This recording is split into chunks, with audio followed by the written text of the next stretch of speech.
டேய் உன் ஆள் வந்திருக்கான். யாரு? அபி வந்திருக்காடா. ஓ ஹாய், இதோ வரேன். வெயிட் பண்றேன், வா. ஏய் இன்னைக்காச்சும் சொல்லிடுவியா? ம் சரி போ. ஹாய், நான் தான் வெயிட் பண்றேன்னு சொன்னேனே. என்னால் வெயிட் பண்ண முடியல. ம்?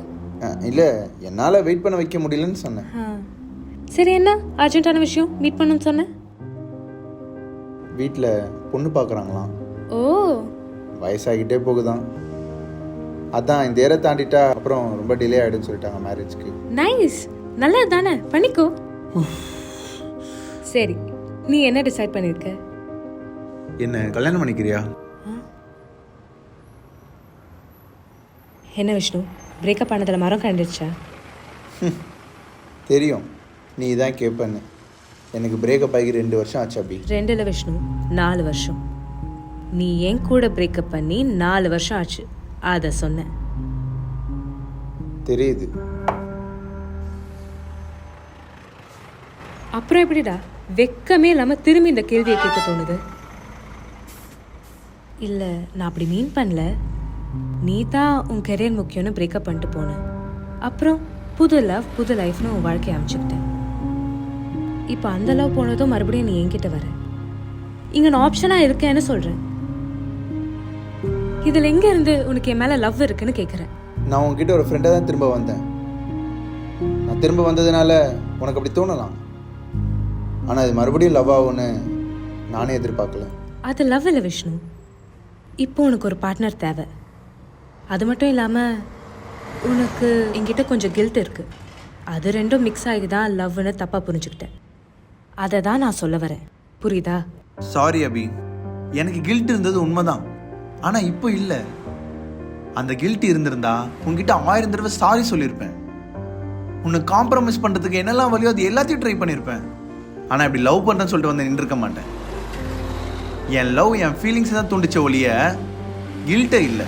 சாரி விஷ்ணு, நீ எனக்கு கொடுத்துட்டு போன வழி இப்போ எனக்கு இல்லை. நான் சரியாயிட்டேன், ஆனால் நான் உன்னை மறக்கலை. அது எப்படி வேணா வச்சுக்கலாம். கோவம், வெறுப்பு, எனிதிங் ஆர் எக்ஸெட்ரா. அதுக்காக நீ சொல்கிற மாதிரி மறுபடியும் நான் ஏன் உன்னை சூஸ் பண்ணணும் சொல்லு? எனக்கு எல்லாமே போன உடனே திரும்ப வந்து சேர நினச்சது உன் கூட தான் அபி. என்னோட ஒரு ரே ஆஃப் ஹோப்னு வச்சுக்கோ. எனக்கு அந்த மாதிரி ஒரு ஆப்ஷன் இல்லைல்ல. I am asking you to consider me, அவ்வளோதான். சரி, உனக்கு நான் ஓகே சொல்கிறேன், வச்சுக்கோ ஏன். மறுபடியும் என்னை விட பெட்டரா ஒருத்தி வந்தானா அவளுக்காக என்னை விட்டு போக மாட்டேன்னு என்ன நிச்சயம்? அது உனக்கு தெரியும் அபி. நான் ஒரு விஷயத்தில் கமிட்டடாக இறங்கிட்டேன், நான் அதை விட்டு போக மாட்டேன்னு. அந்த நம்பிக்கை எனக்கு இருக்குது. அந்த நம்பிக்கை உனக்கு கொடுக்காதது என்னோட தப்பு தான். ஆனால் இந்த டைம் நான் அதை உனக்கு கொடுப்பேன். போன தடவை இதான் சொல்லிட்டு போனேன். ஆனால் கெரியர்னு சொல்லிட்டு போன கொஞ்ச நாளையே நம்ம பிரேக்கப்லேருந்து ஈஸியாக மூவ் ஆகிட்ட தானே? உண்மைதான். ஒரு லெவலேருந்து ஹீல் ஆகிறதுக்கு இன்னொரு லவ் தேவைப்படும்னு நினச்சேன். ஆனால் அது எதுவும் எனக்கான லவ் இல்லை. At last, I came for you, thinking your love is the only one for me.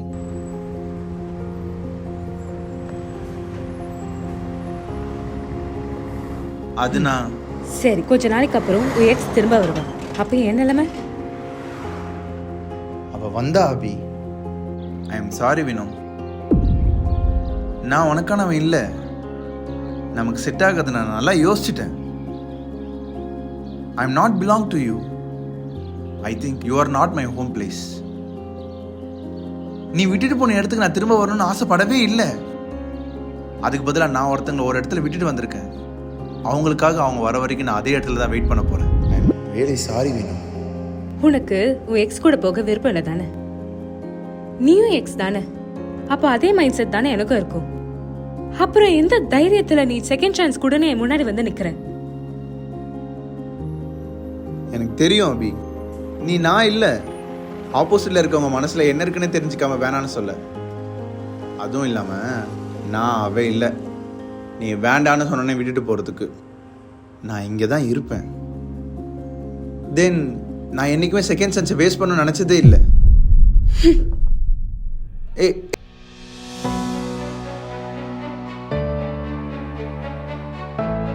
அபி,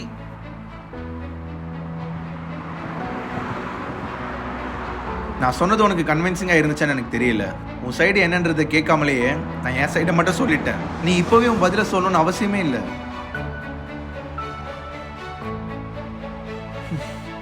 இது என் அம்மா எனக்கு கொடுத்த ரிங். இதை வச்சுக்கோ. இதை புடி. சப்போஸ் நான் உனக்கு ஓகேனே தெரிஞ்சதுன்னா இந்த ரிங்கை போட்ட மாதிரி ஒரு இமேஜ் மட்டும் அனுப்பு. அப்படி இல்லைன்னா வெறும் ரிங் மட்டும் அனுப்பு. நான் புரிஞ்சுக்கிறேன். அவசரப்பட வேணாம், நிதானமா. It's up to your call. Thank you.